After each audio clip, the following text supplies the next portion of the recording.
आज हम आपके साथ एक और हैरान कर देने वाले मामले पर नजर डालने जा रहे हैं। और आज हम बात करने वाले हैं बिहार के गया जिले से जुड़ी एक ऐसी घटना के बारे में जिसमें एक विधवा महिला और उसके घर पर काम करने वाले एक युवक के बीच के रिश्ते ने पूरे गांव को चौंका दिया था। यह कहानी शुरू होती है बिहार के गया जिले के एक छोटे से गांव से। यहां रहती थी देवकी नाम की एक विधवा महिला। उसके पति का निधन लगभग 10-12 साल पहले हो चुका था। देवकी की एक बेटी थी जिसकी शादी बहुत पहले हो चुकी थी और वह अपने ससुराल में रहती थी। मां से मिलने वह बहुत कम आती थी, यानी देवकी अपने घर पर लगभग अकेले ही रहती थी। लेकिन देवकी बेकार नहीं बैठी थी। उसने अपने घर पर ही एक छोटा सा लघु उद्योग चला रखा था, अगरबत्ती बनाने का काम। इस काम में गांव की कई महिलाएं, लड़कियां और कुछ लड़के भी आते थे। देवकी उन अगरबत्तियों को बाजार में बेचती थी और महीने के अंत में अपने मजदूरों को पैसे देती थी। इन्हीं मजदूरों में से एक था राजू। राजू काफी होशियार था, थोड़ा बहुत पढ़ा लिखा भी था और अपना काम जल्दी निपटा लेता था। राजू की मां नहीं थी। उसका पिता शराब बहुत पीता था और मजदूरी भी करता था। राजू शादी के लायक हो चुका था, लेकिन पैसे नहीं थे। इसलिए वह देवकी के यहां काम करता था और बदले में 9,000 रुपए महीना पाता था। राजू अक्सर देवकी के लिए चॉकलेट और मिठाइयां लाता था। देवकी भी राजू को पसंद करती थी क्योंकि वह जल्दी काम करता था। धीरे धीरे दोनों के बीच दोस्ती बढ़ती गई। फैक्ट्री में काम करने वाली दूसरी महिलाओं को भी पता था कि देवकी और राजू एक दूसरे को पसंद करते हैं। लेकिन इस कहानी का मोड़ तब आया जब एक बार दोनों दशहरे के मेले में घूमने गए। मेले के बाद देवकी राजू को एक थिएटर ले गई, जहां उन्होंने रात 9 बजे से 12 बजे तक फिल्म देखी। थिएटर से निकलने के बाद राजू ने कहा कि अब रात हो गई है, वह कैसे घर जाएगा। देवकी ने उसे अपने घर रुकने का सुझाव दिया। राजू पहले भी कई बार देवकी के घर रुक चुका था, इसलिए वह मान गया। उस रात दोनों एक ही कमरे में थे।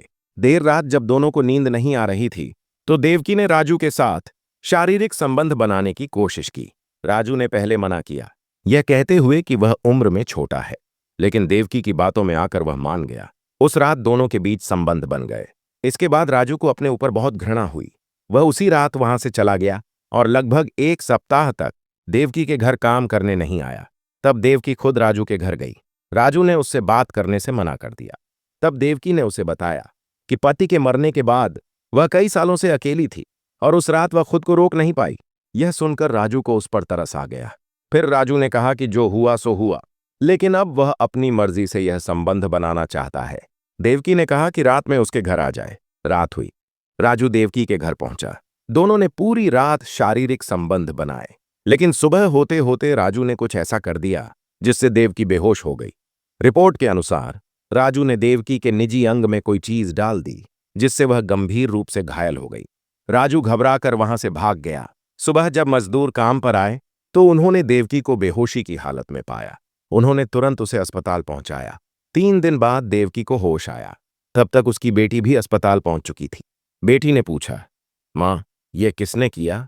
देवकी ने राजू का नाम ले दिया, लेकिन उसने यह नहीं बताया कि इस संबंध में उसकी अपनी भी सहमति थी। बेटी ने थाने में राजू के खिलाफ केस दर्ज करा दिया। पुलिस ने राजू को गिरफ्तार कर लिया, लेकिन पूछताछ के दौरान राजू ने पूरी सच्चाई बता दी। इसके बाद पुलिस ने अस्पताल में देवकी से भी पूछताछ की। तब देवकी ने माना कि राजू का कोई दोष नहीं था। वह खुद इसके लिए राजी थी। पुलिस ने राजू को रिहा कर दिया और देवकी ने केस वापस ले लिया। हालांकि इस घटना के बाद राजू को गांव में बदनामी झेलनी पड़ी। वह शर्म के मारे गांव छोड़कर पंजाब चला गया। आज वह वहीं रहता है और उसने वहीं शादी भी कर ली। देवकी अब भी अपना अगरबत्ती का काम करती है।